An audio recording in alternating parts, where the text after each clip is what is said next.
slowly, probably because of my connection. It says. All right, and we are live with. Thank you, Jada. Thank you for pointing that out. Strategic Gaming. My name is Mac Taylor. With me, as always, it's Jada Lewis. How you doing tonight, Jada? I'm a little sleepy, but I'm ready. I also have the person whose name gives her a reputation she does not uphold. It is Tequilla Jaeger. How's it going, Tequila? Going pretty good. Thanks for that nice introduction. Well, it's like when you hear your name, every time I bring it up, someone's like, "Oh yeah, she must be a wild person," and I'm like, "Not really. She's great, but she's not wild." So like, I just figured put that out there. All right, guys.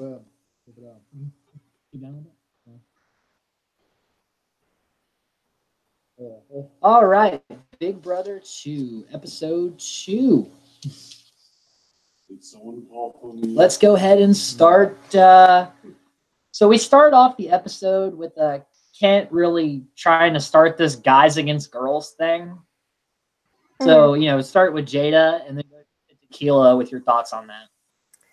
I mean, it's really good that he's starting to, get better into trying to talk to people and not secluding himself this time, which is really good. So you see more of him trying to get involved, which I like, but he's still trying to force an alliance again with maybe the wrong people. Like, I think he needs to try to get not just the guys, though, because there's, like, those hottie guys and snobby guys. Like, I think he needs to go with, like, a different format on that. Okay, and Jada? I think that Kent is trying too hard with the alliances, and I think he is doing it strategically to try to get everybody kind of against each other, but not against him. That's right. And like my thing with it is like, first of all, he keeps calling it hooking up, which throws me off every time. I wish he would stop saying that. It's gross. Secondly, a lot of these, I mean, it's like day 2 in the house when he's trying to do this. Yes. And these people, they're not ready for that kind of talk yet. Like, this isn't like Big Brother now, where like alliances are like key and like everybody knows they have to do them. This is early Big Brother. So just throwing it out there all the time is like making people worry that you're playing too hard. Yeah. And then like he goes up to Boogie and he's like, yeah, like, we're going to be the guys together. You got Will, I got Justin, which he doesn't actually have Justin. He just thinks he does. Mm-hmm. He's like, and we'll get Bunky and we'll take out all the girls together. And Boogie's like, okay, yeah, that's, and he's like in his DR, he's like, no, this is not, I'm not doing that. Yeah, he also mentioned that he just was trying to agree with Kent because he hated the sound of his voice and he just wanted him to get out of his room to begin with. It's a wanted the conversation to end very quickly. And then we see, and this is kind of interesting, is Bunky is coming out as a tool with his game. Like, he comes to Autumn first to kind of feel out how this is going to go and if she immediately is on his side. Mm-hmm. So, like, start with Jada and Tequila. What are the thoughts on Bunky's using his sexuality as an advantage? You know what? I think if he is going to play the game, he's going to play the game, And so using that as a way to, like, garner sympathy maybe and be like, I'm worried that they're going to vote me out if they find out because they're, like, homophobic. And then, like, telling that to somebody who is more compassionate, like Autumn, is a really good tool to be, like, get support immediately from somebody. And also takes a load off of him because then he's living a little bit more honestly in the house. And so it makes him less stressed and makes him able to play a better game overall. Okay, Tequila? Yeah, I agree with that because he held it back for the first day, which was good. And so then he was trying to find a comfort person to try to tell to. So then he's seen Autumn. Hey, she's a single mom. You know, she's got a kid. I think she'll understand. So I think he was trying to, you know, get with the flow and like, all right, hey, maybe if I slowly reveal this to maybe a person that I can sort of kind of trust and I can get her trust, then maybe I can start, you know, playing the game right and trying to bring myself out to people kind of like her. Yeah, I thought it was very like this is 2001. It's still a pretty touchy time to be gay, like, and so him to be aware enough to say coming into it that I need to feel these people out before I release this information. Smart, and probably more than most people would have done in that situation. Younger one of the group, and probably the group, to see how that goes, and then work his way around the house is like, really, I couldn't get over how smart that was. And like to use that. And then we see a conversation in one of the bedrooms where the guy report that they think Bunky is gay, and that he needs to still be their fifth guy, but like he'll probably be the odd one out when they get down to them. That's more of what Kent is saying than Boogie and Will are just listening. Yeah, essentially. So, what on? Basically, if you're anybody but Kent, is Kent your number one target at this point because he's one, overplaying, but two, like kind of being a little bit misogynistic. I mean, it's not like on purpose, but just being like, yeah, we'll get the girls out, then the gay guy, then we'll deal with us. Thoughts? Doesn't matter who goes first. Jada, you're number one. Go. Okay. All right. So I think that does put a bigger target on Ken's back because everybody can see that he is thinking about these things seriously and he's kind of an asshole. A lot of people, I think, at this point of the game are listening just so that he'll stop talking, like Mike said earlier. So just listening and agreeing and being like, oh, yeah, Ken, yeah, sounds good. Even though they're really like, I don't want to talk to you. I don't want to play with you.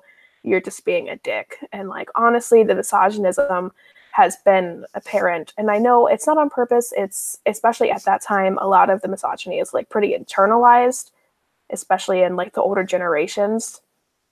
And the same goes with like the like homophobia too with Kent. So I think just all of this, yeah. I mean, he's like in his 50s or something. So he's has all this internalized hatred that he doesn't even realize he has, I think, some of the time. And then other that he does. But then we see later in the episode that he kind of comes around to being more okay with Bunky being gay. Yeah, we'll get to that in a minute. But yeah, like learning things about, you wouldn't normally have these lessons without being in this house. Right. So Bunky, he's like, when the guys are trying to work together, Kent's saying he wants it to be the guys. So like, why don't the girls and me flip it? And Nicole's like, yeah, sure, but really, she has no interest in working with most of the women. This is a question I think that's really well for you, especially you, Jada. I'm more interested in your thought because you, in the Social Experiment 1, you were part of an all-girls alliance that did implode, that did not work how exactly it was supposed to. So I'll do Tequilla first, and then Jada. Like, do you think a women's alliance can work? And if not, why? If so, why? Tequilla, go first, and then Jada. Your experience.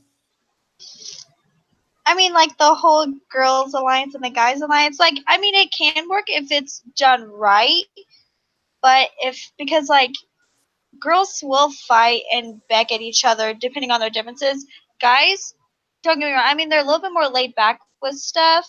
I mean, I could probably see girls if they really want to kick ass, they'll bottle down and they'll get their shit done. So I mean, I think having maybe an all girls alliance and all guys alliance, I think it could work. And then like I don't know how this season will work out, but maybe if they keep it like this, like it could go away. Like, but you could also like like Flunky could converse back and forth and maybe have them both go against each other though too. So it's like a two-way street for me. As far as my own experiences with it, and our nice summer activities, I do think it's possible. I think the real problem is the reason girls even have to have all girls alliances is because usually in the first place, all the guys are immediately like, we're all going to work together and like get the girls out. And so it kind of feels like we're forced into the position to be in an alliance we necessarily don't need or want to be in.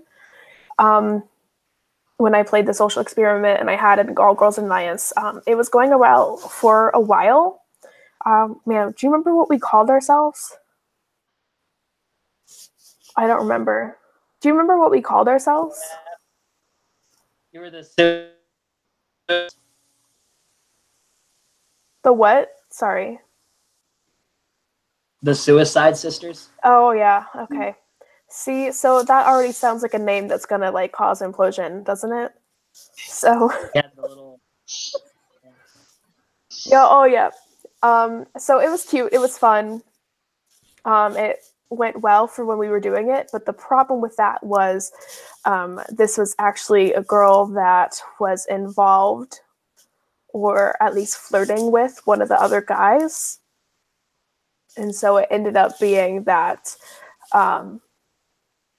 she cared more about that alliance and like staying in the game with the guy than she did about her alliance and staying in the game with me. And so that's the issue, is that it'll go well, but then all of a sudden somebody else will like kind of like come in between there. And so I think that's the problem. I'll take over a little bit and I'll kind of talk, because I know Tequilla has no idea about the social experiment, how the game went. But okay, so I was hosting, so I got to see behind the scenes and what happened in the game that everybody else saw. Jada was in an alliance called the Suicide Sisters. It was Jada, Emma, CJ, and they had Sierra, but she wasn't exactly part of it. They drug her in, used her as a vote, but she was the odd. And for the first 4 evictions, they ran the game. They called the shots. They got out who they wanted to get out very easily. But when Sean comes back into the game, he gets HOA, and he's coming after the girls. And they had a chance. There was all these twists happening, and shit got crazy. Jada ends up on the block against Cole, and they don't, because CJ is kind of like in a flirty dance with Cole, and Emma was like, yeah, I should probably take the shot at Jada while I can, because she can beat me socially. And then everybody else was like, yeah, it sounds like a plan. So Jada gets taken out because they were afraid of her, but they weren't thinking short term that they could use her. They were like, they got the odd person out in Sierra. So like the girls imploded fast. And like I watched it happen, like holy shit. Like I remember, I can't imagine well. like the behind the scenes thing. And then the best, oh yeah, but the best part was that when CJ votes you out to evict Jada, and then she does your little signal, that your alliance symbol, as she takes you out of the game. And I'm like, oh my God.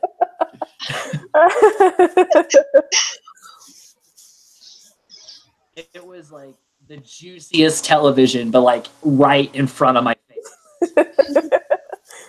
The drama. So, yeah. You know, comparing it to this game, you actually got better, whereas in BB2, they do not get together. Mm-hmm. As we move on, Nicole is going to be a hot topic in episode 2, kind of like she was in episode 1, whereas people either really love pretty much just Cheryl and Autumn, maybe, and then there's people that hate her, which is like everybody else in the house, because she's opinionated in like way. She's crass, she's rude, and she just doesn't give a fuck about how she's putting off to other people. And she's like 100% all the time, which gets annoying when you're living with. Yeah. So, and then we go through this thing too, where she doesn't like to get into pools or bodies of water. Yeah. She got scabies. It's fair. Thoughts on Nicole and where you think, what could she do at this point in the game to better herself? We'll start with Jada and then go to Tequilla. All right, so the whole scared of water thing came up at a really pivotal part of the game, since the next game was water related. So everybody then, and she didn't know that. So then everybody finds out, man, Nicole is like terrified of this because, you know, she had a bad experience. And you know what? That's a completely fair fear. Like, you know, you don't know where other people have been. You don't know what you're going to get. You don't know how clean anything is. And like, I understand that. And then for her to later on go into this like gross, dirty, like oatmeal pool for the game. And, you know, everybody's kind of worried about it. They were like, oh man, we know Nicole is like actually afraid of this. Like she really does not like this. And she goes in anyway and she kicks ass. And so I think that was a really good like turn of character, maybe in some people's eyes. Like they were like, okay, well, you know, she faced her fears for the good of the house. So maybe she's like not as bad as we all thought, kind of thing. Okay, Tequila. Yeah, like I agree because I think earlier on in the episode, Mike was like, or Boogie said that, you know, if there was anybody that he would put on the block, you know, it'd be Nicole and Nicole again. But he said the only way is if she started to change. So I think, you know, like, I don't think Nicole really knew what she was doing, but she did overcome her fears because she wanted to try to get in with everybody. So, like, I kind of like Nicole now a little bit better because she's actually trying and she's not trying to, like, forefront herself anymore and be by herself. She's like, hey, I've got to try to – I don't want to leave, but then she did. So, I mean, I really think it was a good on her part to face her fears and try to get good with the group. Mm-hmm. So yeah, like Jada hints at, is they do this challenge where they have to like dive in, like it looks like oatmeal and water and like food coloring. Like it's a lot of like really weird looking shit. And they have to like dive down and get all these keys. Which again, this is like, you can tell they're a little low budget because it's like an inflatable pool with like this stuff in it. It's really a Big Brother.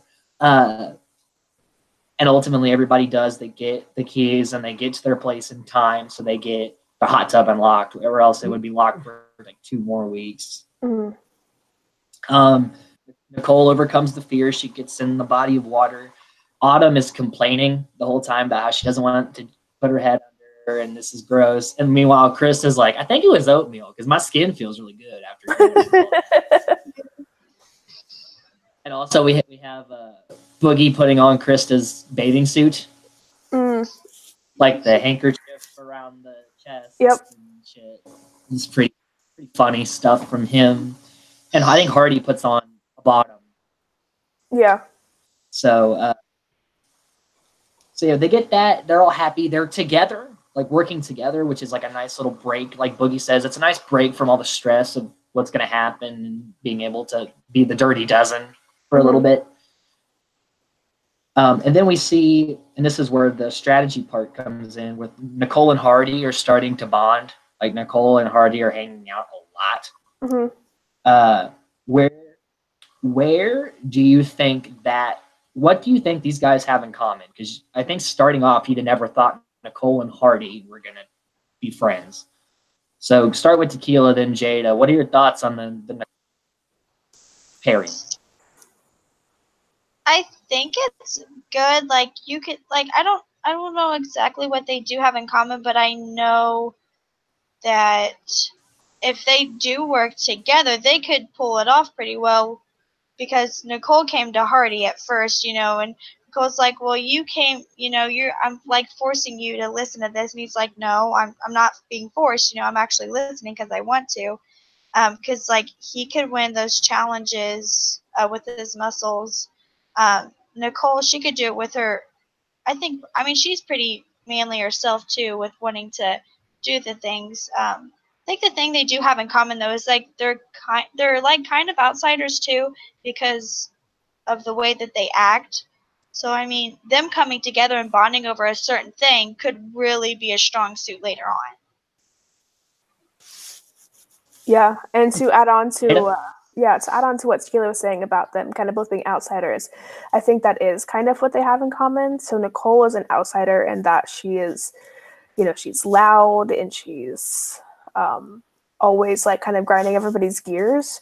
And then Hardy, I mean, he, gets along with people and he like plays the games and he like does those social things that they do. But I feel like for the most part, he's pretty like to himself. And so I think the thing they have in common is that they don't have anybody else that they really get along with or are close to. And so they forge this bond, and I think it's really going to carry them. All right. And then we get Monica and Bunky are talking in a room about Bunky telling them that he's worried that they're going to put him up because they think he's gay. And what they don't know is that Boogie can hear what they're saying from his bedroom. That was a moment. But to his credit, he doesn't use it against them. He calls them into the room and tries to calm everybody down. Yeah. Which is showing that the Boogie is playing this game on a level that I don't think anybody else is comprehending that it should be played on. Mm-hmm. So he tells Bunky, like, you're good. I have no problems with you being gay. I thought you were gay. Like, I'm right about it, which is cool. It's fine. He's like, but, I have no problems with you for who you are. I like you as a person. Mm-hmm. And, if anybody really has a problem with it, I'll put them up. We're equal here. So, and then immediately Bunky feels good about it. He's in the DR. He's like glad to have that weight off his chest. Yeah. And it honestly really kind of a nice moment. So, like, what do you think about this? How Mike handled that situation? Go Tequila, then Jada. Yeah, he handled it really well because, like, I could tell when he was talking about like having the HOH like burden on him, like he was freaking out so hard. I felt so bad for the guy, but then once he started thinking about the whole situation, he's playing his HOH parts now, and it's like, hey, I can try to make people feel good. Make them feel welcome, and maybe that'll help me either in the, later run and help the other people that are feeling like, because, I mean, they're going to be stuck in this house for a really long time together. So, I mean, they've got to, start somewhere with trying to be nice to each other at least and not, like, be cutthroat every time. So I think Boogie did a really nice job handling that and trying to get, on, like, the really in-depth level with everybody. Jada? I also think he handled it really well. They didn't know that he could hear that. So he could have easily used that to further his game in a more nefarious way. And then instead he, calls them in like, hey guys, come in the HOH room, let's talk. And you can tell they're stressed out about it. And as soon as he's immediately like, you don't have to worry about things like this, like take that load off, it shows that he is being more compassionate. It shows that he is thinking about this game in a way that appeals to not only himself, but the other people in the house. And that's really important, I think, because, I mean, you have to live with these people. I mean, you're in a competition, but you have to live with these people for 3 months. And so to do anything to make that a little bit easier, especially for someone who might be having a harder, more stressful time for whatever reason, is really like admirable. And it shows that Boogie is like a decent person, a good HOH, a good person to have in charge, whether he likes it or not. I'm gonna do a little of this season. I'm just gonna we're gonna go ahead and talk about this a little bit. 2 people from this season will play again. They play season 7. Who do you think those 2 people are? Jada, then Tequilla. Probably either Nicole for the entertainment or whomever wins, which I know who it is because I looked it up, but I'm not going to talk about it. And then also I know that it's Boogie because myself and Mac were talking about it the last time before the stream while Tequila was catching up. We were talking about it and he mentioned that Boogie was on. Yeah, all right, Tequila, go ahead. I do feel like Nicole will make another return just for the satisfaction, of the entertainment itself. But, I mean, she is really resourceful, though, too, in how she does things. Yeah. The other person, I mean, I already know who it is because you guys just said, but the other person I would choose would probably be honestly, I probably will. I'd probably choose him because I mean, he's very conniving for one, and I don't like that. But yeah, those are the 2 people. I'll go ahead and tell you the Boogie is one who comes back, but also back for season 7 as well. And Boogie will play a 3rd time in season 14.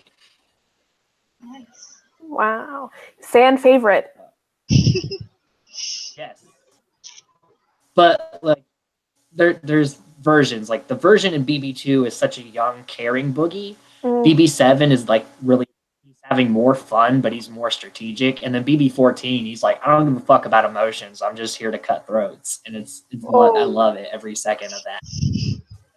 And then people who have like seen him play previous games won't expect that because they've seen how he plays before. So he comes back and he's like, oh man, I'm here to slit throats, and they're like not ready for it. Smart. Yeah, like he's the hardcore player. Okay, so we're gonna kind of roll through a few things here. Boogie then proceeds to go through his thoughts on a lot of people going into his nominations. So he says Kent snoring is pissing him off because he can't sleep. Kent and Nicole are the people who annoy him the most that he can't stay and have a conversation with. And then he says of everybody, Hardy is expendable to him. Like Hardy could go, that's fine. Hardy could stay. He doesn't view Hardy as a threat to him. So he's like, if I need someone just to throw up as an extra, I may throw up Hardy just because they do whatever. And it's interesting on his thoughts about that though, because Hardy is the most physically imposing. He's challenge. Hardy's probably gonna win it, but he's not focused. More focused on the.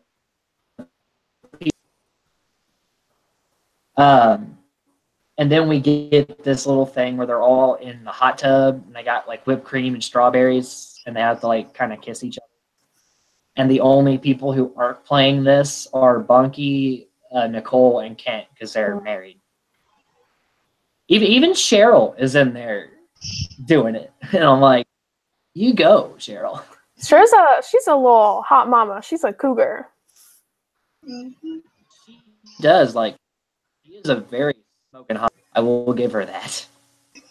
Like they were showing her walking around in her bikini, and I was like, "Oh my." Who else was saying that? Will was saying something about that. Yes, yeah, Will was. He says for her age rank, she's in the 99th percentile. Like that's just keep it in your pants, man. Yeah, he which we'll get to that in just a sec. Yeah, we'll get to Yeah. Actually, some are starting to get really, really close. Mm-hmm. So, Tequilla, what are your thoughts on the Will Shannon romance?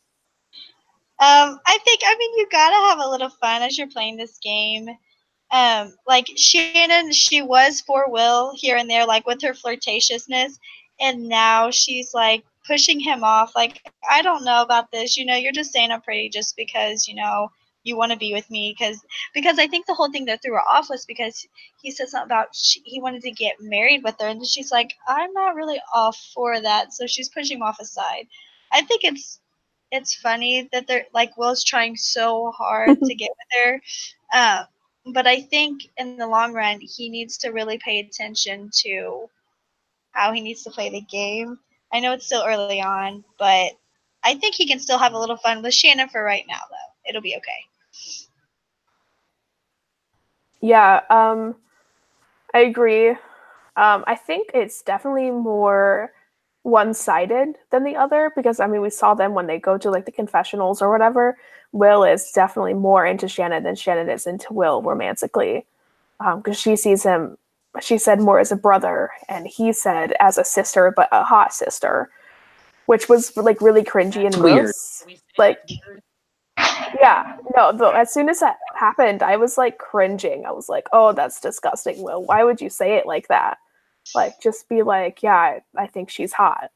You don't have to, ugh, no. Yeah, that's it. So, I mean, it's definitely like more one-sided. It seems like she likes him enough, but I don't know if it's necessarily going to be like a showmance thing. I think just maybe like good friends. Because she seems to be shutting him down. Another fun fact. Mm-hmm. Someone on this season creates the term showmance. Who is that person? Oh my god. I wish I knew. Who is it? It's Dr. Will. Dr. Will creates the term showmance. Oh my god. Season 2, beginning of it all. Imagine that. Which I don't think he actually says it until season 7.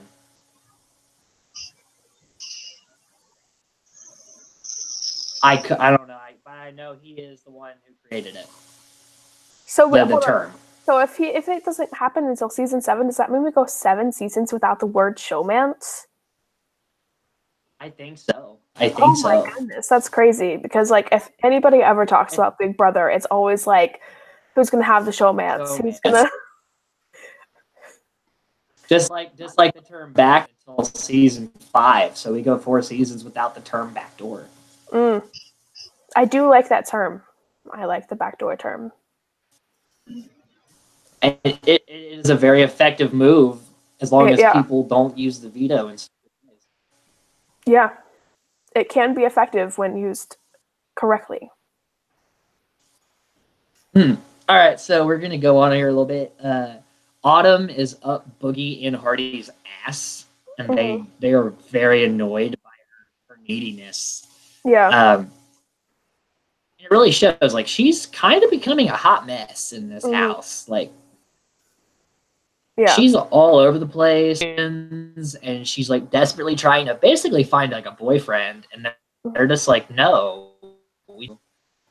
So I don't know. I think her game is slowly falling apart because she doesn't know what she wants day to day. Yeah. Thoughts there? Jada.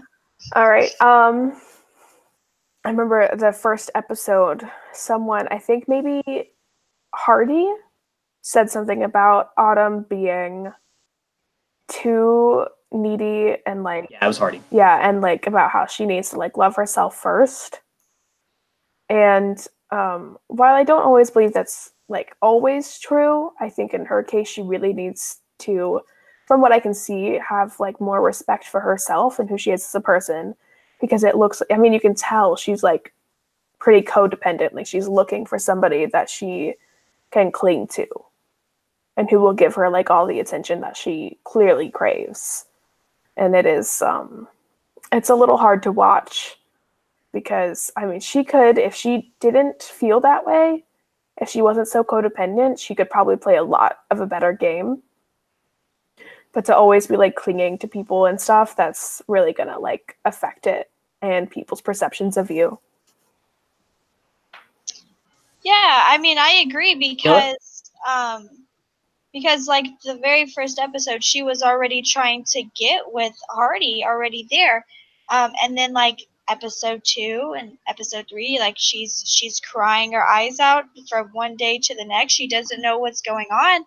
Like you can tell there's like a lot of emotional trauma from whatever happened like way back before she went on the show. It's like it's hurting her gameplay so bad, and it sucks because I mean I think she could like I mean I agree with Jada, like she could push herself so far if she didn't have to have somebody with her going through this. All right. And so we get the first look at the wheel of nominations where they pull the keys of the safe people and we find out our nominees, which happens all the way through BB14. Through BB16 is the first season we don't have the wheel. So this is like a mainstay for Big Brother for many, many years, is the nomination wheel. And Boogie is super. He's afraid he's going to be on a downward spiral for him. Which it's a lot of pressure. HOH in the history. He's the first. He's the find how this is played moving forward. That's a big responsibility. Yeah. And we see he is chosen to Nicole. Go Jada, then Tequilla. What are your thoughts on these nominations? And would you have changed? Would you do it differently, or would you do what he did? I think I'm not. I was pretty surprised by Cheryl until I thought about it and thought about his thought process. And his thought process was, well, Cheryl's well liked, Nicole isn't. So he's thinking, I think pretty obviously it's going to be Nicole's going to go home, Cheryl's going to stay. And even though I know what happens because I looked at Big Brother 2 wiki, excuse me, but you can tell that it's, at first, everybody is kind of like, oh, we're going to send Nicole home. And you can see them talking about it and like comforting Cheryl, like, you don't have to worry about it. But then as the episode goes on, you can see them like, oh, I don't know, like, I'm kind of more on your side, Nicole. And so she's getting a few votes in. And so then you start to like realize that you don't know. And this could have been the very first backdoor. No, because that's not veto. But this could have been one of the first ones that was like, one person you hate. Having a pawn. Person, yeah, having a pawn up there on the block. And then getting what you want ultimately. But then as the episode progresses, then you really have no idea. Because, everybody loves Cheryl, but it's, Nicole's starting to garner sympathy. So you really have no idea. For both of you, don't look at the wiki pages. They will tell you spoilers. Just try to go in fresh. Sorry. Tequila, what are your thoughts on the same? I just knew that Nicole was going to go up. Again, like we talked about last time, everybody hated her. We didn't like her to begin with, so I wasn't surprised with Nicole. But yeah, with Cheryl, I was upset that she was up there until I, realized what Boogie was trying to do. And I was, I'm hoping that Cheryl will pull through, but I don't think so because like I said, Nicole is getting more comfortable with talking to people and getting her word out there and trying to change a little bit for the sympathy of trying to stay there longer. So I mean, I really think it's a cutthroat for Cheryl at this point, even though they're gonna try. But I really feel like Nicole's gonna pour through. And this is an interesting dynamic, I think, to look at with the game because Boogie is doing what will become a pretty typical strategy for head of households is that you have your target, your mainstay that you want to get out of the house, and you have a pawn, someone who you don't think the people will vote. Pretty common. Yeah. He technically creates that strategy. But the difference between Cheryl and Nicole is they tell Cheryl, you're good. Until she's not. She's in danger. So she does nothing. She's going to go about the time before this eviction just being Cheryl. Nicole knows she's in danger. Her back's against the wall, and she needs to find a way to get out of it. And to her credit, she immediately is like, all right, let's do it. And she's talking to Hardy. She's talking to Kent. She's talking to Bunky and Monica and saying, like, look, I know we're not on the best terms, but I want to take out Will. I want to take out Boogie. Especially Will. She's really got in for Will. Oh, yeah. And because everybody in the house has this sense that Will is very cocky. Will is very trying to put a stronghold on this game. And she's like, and instead of that happening, if you keep me in, we'll get Will out. And then you can vote me out right after Will. If I can get Will out of the house, I don't care where the rest of this game goes. So basically, she's telling people, use me as a tool. Take me out at your convenience. I don't care. I just want to beat Will. To a lot of people, that's good. They like the sound of that. Yeah. And she's rallying the troops. And what Boogie and that side is making a mistake about is they're not checking in on the numbers. Because while you don't want to check in so much that everybody starts getting annoyed, you kind of want to make sure, like, we're still good with this plan, right? You don't want to let everyone talk amongst themselves for the remainder of the time. So yeah, that's something we see is Nicole she's fighting. And it's great. You want to see people do that. And Cheryl's just in Cheryl.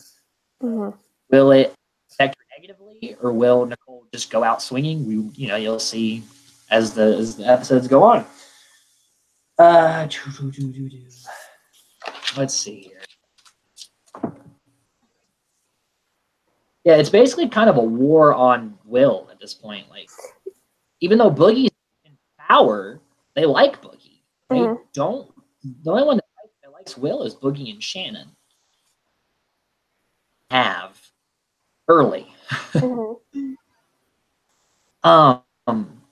And then Will does this thing, and I'm curious about your opinions on this. Is he initiates a fast because he wants to see who has the willpower to make it the longest in the fast, and B, he wants to see if he can say something and it happen. So, Tequilla, we'll start with you, and then we'll go to Jada. What are your thoughts on Will's fast strategy? Because this is this is something it's an experiment. Yeah, I was mad at it at first because I thought Will was a good guy, and then without knowing with his explanation of why he did it at first, because he waited until the 24 hours to let the audience know what he was doing. I was furious. I was like, "Are you kidding me? Like, he's manipulating everybody, like brainwashing these people. Like, now he's gonna go really far because as soon as he drops a dime, people are gonna pick it up for him." And I mean, I really hated it. But then once I realized he was like, okay, so Autumn didn't have the willpower for like after 3 hours she was done. So I kind of like it now that I know the explanation for it, because it was a good strategy just to see later on how he can play that. So I think it was actually a good idea. Okay, Jada? Yeah. You know what? That's a really good point from Tequilla, is that at first it was disgusting, and I still think it's kind of gross. Like, it was hard to watch almost, because it was like watching him, like he said, like, be the puppet master, and I was like, this is weird. And then when he explained it later, it was like, I understand your point. What I really enjoyed was I think Nicole was like one of the only ones who said something about it, and like the confessionals, about how she could see straight through him, and he was obviously just trying to see what kind of power he could hold over the household. And so she immediately started to see that as more of a strategy competition thing, rather than just like a let's do fasting because it's good for like spirituality and cleansing. which was his BS explanation to the group. And so the strategy of it was interesting, and I liked that, like Tequilla said. But actually doing it, for like coming from Will, I was not ready for. Like, I was surprised. I was like, wow, you're actually kind of a dick, but a smart one. But that's what I love about Dr. Will, is he is a villain. He is probably Big Brother's essential villain, but he is likable. He's a dick, and he tells you, I'm not a good person. I'm cocky, I'm arrogant, but that's who I am. And you're like, I really appreciate your honesty. I like you. It's weird. That's such, like, he does some of these things, and they're like disgusting. But it's like, you're seeing that he's saying, yes, I have a plan. This is what it is. And he executes it flawlessly. Yeah. And you're like, oh, shit. And the only person that sees through it is Nicole. But Will is aware that Nicole is on to his shit. And it's like, oh my God, like, if she survives this week, they're going to clash. And I want to see it. Yeah. Okay, so then after that whole strategy point, Bunky and Kent are going to talk. And finally let Ken in on the thing. And Ken's like, yes, I knew you were gay, but I feel like you lied to me in saying that, you had a wife. And Bunky's like, I never said I had a wife. I said I was married. You all assumed that I had a wife.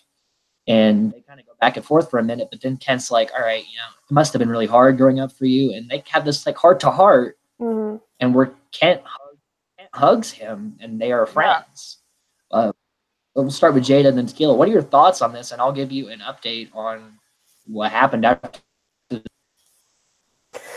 Yeah, it was crazy. I didn't expect Bunky to come out to Kent so soon, just because Kent was definitely more against it than anybody else seemed to be outwardly, like immediately, like hating gays. I think it was really cool of Bunky to be like, hey, I wasn't lying. I was omitting the truth perhaps, but I wasn't lying. And, it almost seemed like Kent was more upset that he thought Bunky was lying about things, about having a wife, than Kent was upset about Bunky actually being gay, which was also surprising to me because of the way that Kent has like portrayed himself and his feelings towards it so far. So then after they have that heart for heart, and Bunky's like, man, I wasn't lying. I just let you guys assume what you assumed because, I didn't want to immediately come out to a group of, 11 strangers because I don't know how that was going to go. And so, yeah, for them to like make up and hug it out and like kind of become friends and be on like better, more honest terms was really heartwarming to see that a person can, meet someone and talk to them and then understand and be more compassionate. So that was a really cool scene. Tequilla? Yeah, I agree with the whole makeup thing, because like it was really, I didn't really like the whole back and forth thing, because anything Bunky would say, Kent was just like, no, you lied to me. Like, you didn't back down when anybody said your wife. You just never said your wife's name. So, you could have said something else at that point, but you didn't. And like, that's what he was doing. He was just kept on backlashing at Bunky every single time. And I hated it. But then once, everything finally settled down and Kent finally started to listen to Bunky, then he's like, you know what? Hey, I am sorry, about your, it's probably really hard growing up in high school and having to deal with that. And you could feel like the tear felt moment on like Bunky, and then Kent actually feeling for that too. Then you're like, you know what? Maybe Kent isn't such a bad guy once he starts to get talking to some people. So I'm glad that they did make up. Like, it really made me feel a lot better. Okay, so the update on what happened after the house. Last year, Kent passed away. I learned of that from Bunky's Facebook page. Bunky, I think, every year would go visit Kent and his family, would stay with them for a couple of days. They were close friends outside of the Big Brother house. And I think Kent changed a lot and learned a lot from his friendship with Bunky. So like I said, I would never have known Kent died unless Bunky made a whole post about it, talked about their friendship extensively, and that, that they were probably closer than most people. Mm-hmm. So it's kind kind of interesting that this thing that we get a little bit of TV time with did become a lifelong friendship. Yeah. That's crazy. Yeah, and I think Kent is the only Big Brother house guest to have passed away. He's the only one that is gone. So, you know, and there's some old people that have played Big Brother. Yeah. They're still kicking. So we're gonna go on here. They have to do this challenge where they have to spell out what they want their dinner to be, like with their bodies, and they spell out filet, and Boogie gets it, and they're all happy and they're having this. And Nicole, she's got the rally, like she's got Kent, she's got Krista, and I think she's got Monica and Bunky. So first, I'm going to go to the bathroom while you guys are talking about this.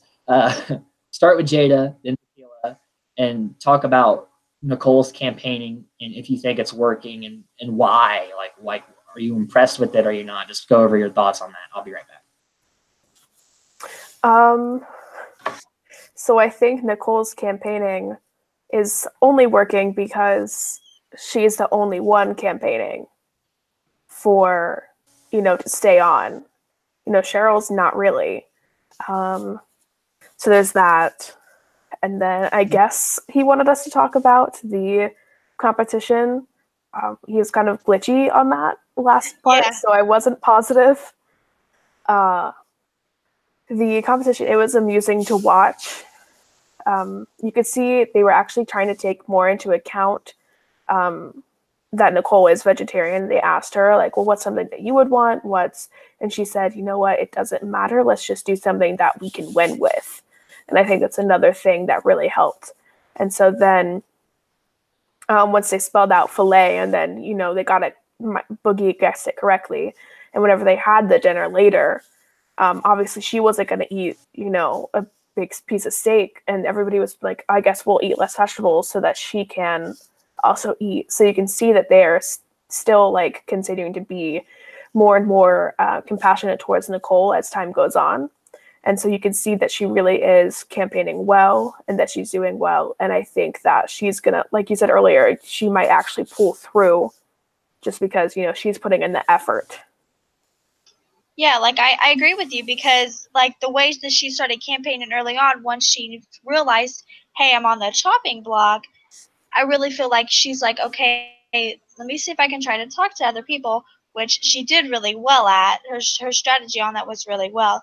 So now they're taking into account, with this vegetarian thing. Once before that they didn't care whatsoever. So they were just eating whatever and throwing it in her face.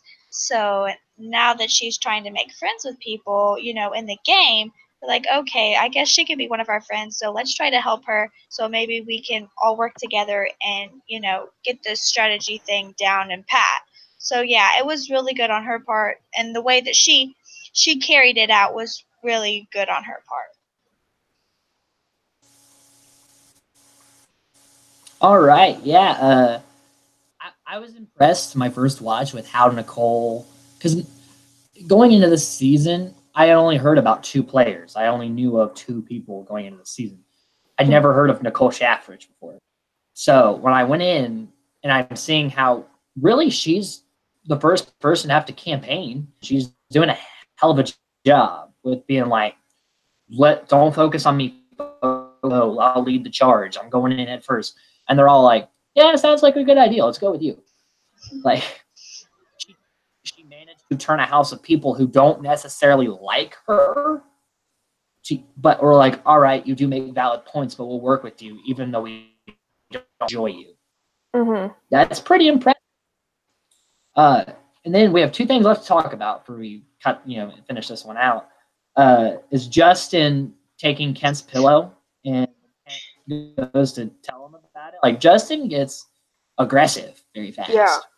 And really, when I watch it, it's disgusting. It's very disgusting because you know what? Kent is kind of rude at points, but like does not deserve to have someone in his face like that. Right. Over something that is pretty. Like this makes me hate Justin and I still don't like Justin because his personality is just garbage. So I don't know. You start with Tequila, then go to Jada on your thoughts on the old pillow debacle. Yeah, I thought it was really childish. Like Ken even said, hey, it's really childish. You taking my pillow and you acting like that. Like, it's my personal pillow. You don't need to be touching it. Once Kent goes back in there, takes it, and puts it down, and he doesn't say anything else about it. And then all of a sudden, Justin wants to come out, and it's not just Ken outside, it's Nicole, and I think Hardy's out there, a couple other people are out there, and he's yelling at him, badmouth him in front of everybody. So then that sets Ken off, and so then you get to see Ken's bad side again, which could put the house against him on that. So I mean, Justin really made that situation like you don't even need to take pillows. Like, just use your own. Like, you came with the pillow. Like, just keep it. Like, you don't need to start this game. Just go to bed. Jada? Yeah, this whole pillow thing, it really made me see Justin as, I originally really didn't like him to begin with, just because he seemed pretty gross. Pretty sure he was the one who was talking about the 3 chicks in one day, one down the block, one, wherever. And so that was already kind of like, oh, like, you're kind of like a fuckboy that's kind of gross. And then, and then you get to see that he's like kind of volatile, like, he does and goes and like messes with Kent and takes his pillow, and then you think it's resolved, like we said, you think it's resolved, and then once there's other people around, so that he can be more of like an asshole and to be like, was Kent was saying it like putting oh man, I can't remember the word right now for when you like are.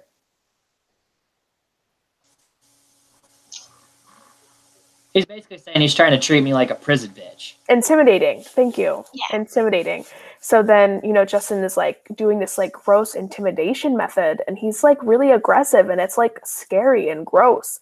And Kent, like you said, I mean, Kent's a dick, but he's just this guy who just wants his pillow that he brought for himself from home. And like Justin is just turning this thing, further escalating it in front of the other house guest, and then doing this intimidation tactic where he later, when Kent's by himself, apologizes to Kent insincerely. And it's like, no, like, this is one of the things I agreed with Kent on, which is a lot for me because I don't like him, is that, he's doing this intimidation method. And like, if you're going to apologize to me for acting like that for no reason, then you're going to need to apologize to me in front of the people you embarrassed me in front of, because there is no reason for this entire blow up to even happen, but then it does. And so you really see Justin's like true colors showing, and his true colors are just that he's not a good person. Yeah, that's pretty accurate. Then in this episode, we see Shannon gets a little tipsy, and her and Will are kind of, they don't fuck because we don't see someone fuck in the Big Brother house until season 4, but they're getting close. But to Will's credit, he's like, hey, you're drunk. I don't want to take advantage of you. I just want you to know I respect you as a person, and I want to do this in privacy later, which, mad respect to Will in that aspect of not wanting to take advantage of someone who he perceives as intoxicated. She's like, no, I've only had like 3 beers. I'm fine. I'm just more honest. And instead of trying to get physical, he just wants information. Like, you like me, don't you? Like, that's all he wants. Like, so I really kudos to Will there. I don't know, thoughts on that? That's kind of the last thing let's talk about. So Tequila, then Jada. What are your thoughts on Will's Will handling this romance? Yeah, like he's trying to like smooth talk his way in there, to try to actually get her full feel for it, because like she's been hiding stuff back and she hasn't really been telling him about it. So I feel like, yeah, I mean, like she said, like, alcohol's like the truth serum or whatever. So, he's playing his part on that to actually see where they actually could go. So then, and then he's like, her boyfriend's gone. He's out of here. Forget him. I got Shannon in the bag.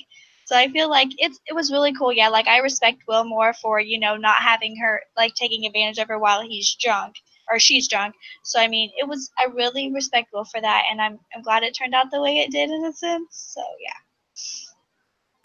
Yeah, I definitely agree that he was definitely still coming on strong. He was definitely still being a smooth talker, but he was still like being respectful of her and the alcohol that she consumed and like the situation that they had, while still also trying to like validate that it's not one-sided, which is what he really wanted to know.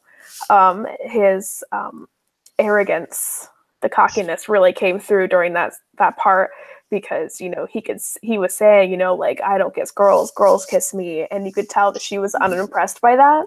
So that was really funny. She was like, "Oh, really?" And so I mean, he was really asking for it, and it looked like she was pretty close to falling for his charms, but they ended up just going to bed and cuddling. So that was it was entertaining. Okay, we're gonna go. This will be the final question tonight. Then we'll sign off, and we'll meet again Wednesday when we go for episodes 4 and 5. Who do you think is playing at this point the best game, and who is playing the worst game? Go Jada, Tequilla, then I'll actually get my thoughts on it. But we'll start with Jada. As far as best game goes, I think there are a few people up there for me. I think Will, Nicole, and Boogie are all playing really good games. Boogie, because you can tell he's thinking about things more seriously. I don't think he would have been in this position if he hadn't been the first HOH, because I think that really put a lot of pressure on him to think about it more seriously. Nicole, you can tell she's playing a good game, like as we've said throughout this conversation, that she is the one campaigning and showing people that she's worth to keep around, even if it's just to get someone else out. And then Will, with the whole fasting puppeting thing, you can tell he's really thinking things through. He's being a strategist. He's really smart, so it's not that surprising. So him doing that shows that he's thinking about the game a lot more than maybe the rest of the house. Worst games, Autumn, Justin. Autumn, because she's codependent and kind of falling apart all the time. And you could tell she would not put her face under. She was not participating as much as she could have been in the group challenge for the hot tub. And then Justin, honestly, hadn't made a splash until he was just being an absolutely dick. And so I think that's going to come around to bite him in the ass. Because if people find out that he's just being a dick to be a dick, they're not going to want to keep him in the house. Yeah, I agree with the top three with Boogie, Will, and Nicole. Definitely Nicole, she's come around really well, very fast. Mm-hmm. Will as well with that whole fasting thing. That was really good on his part. So, I mean, he doesn't know everybody from everybody, but he's pretty close to figuring everybody out at this point. Mm-hmm. Boogie, for him to be the first HOH, to him actually getting a feel for this too. So, yeah, he's really doing good on his strategy, especially with confronting Bunky and Monica and all that too. Worst game, totally Autumn. So bad at this point. She doesn't even care that she's in this house right now, really. I mean, she just wants to bone and basically go home is her game point right now. And then with that whole emotional side, it's really just, I really wish she was put on the block so she could just go home and I think it should have been like Nicole and Autumn against each other instead of Cheryl and Nicole. That'd be mine. But Justin, yeah, he's not playing a good on his part, but I really think Autumn's just the worst of the worst right now. Yeah, when we talk about worst games, I'll give it to Autumn in this one because Justin, while some of the things he does is gross, he's still socially integrated himself somewhat. He has some people that are still willing to work with him. Autumn has annoyed people to the point where they won't either A, talk to her, or B, want to be around her. Yeah. And that's kind of pretty necessary trying to win a social game. Best games, again, the three that you both mentioned, they are playing the best games. But the reason why Boogie isn't near the two is because, yes, he's literally moving the game forward right now. Mm-hmm. But as far as thinking week to week, he's just trying to get through this one. He's very nervous about how he's coming. Will, I think, is playing the second best game at this stage because while that fasting strategy is amazing, I would have never have thought to have done something because now he personally knows he has some sort of read on everybody. Mm-hmm. But farther and does not hurt his game at all. It's a thing he did. Some people are like, that's a little weird, but only Nicole is coming after him for it. Yeah. Nicole, I think, is playing the best game in this stage. Not the whole game, but this stage of the game, Nicole is playing the best. Because not only was she on to the fasting thing, which is like, okay, that's pretty brilliant to think about it that way. That she could see it. But two, knowing your back's against the wall and coming from a point in the house where literally not one person likes you, and you are starting to flip the whole house to vote your way to get what you want. Yeah. That really, it doesn't help anybody else get further. It helps Nicole get further. Yeah. And if she can manage to convince them to do that, that's pretty brilliant in my book. So as of this episode, because each time I'll ask you guys the same question, but really Nicole at this stage, she's playing a game that pretty much is Big Brother 101. You're on the block, going toward an eviction. You need to flip that motherfucking house. Yeah. All right, so yeah, like I said, next time we're going to talk about episodes 4 and 5, which I think we'll get an eviction out of those episodes. So, we'll see where the plan goes, and we should get a new HOH. So there'll be a lot of things to talk about the direction where the game will go. We'll have Kristen, which will be, we'll have a fourth person, so another person answer. And, I'm excited to do this. This has been really fun so far to kind of talk about this and dissect this. And I'm excited to keep it going. Any final thoughts before we sign off? No, I'm good. No, I think we did a pretty good job discussing it this week. All right. Again, for everybody watching us in the future, this is Strategic Gaming, and have a good night.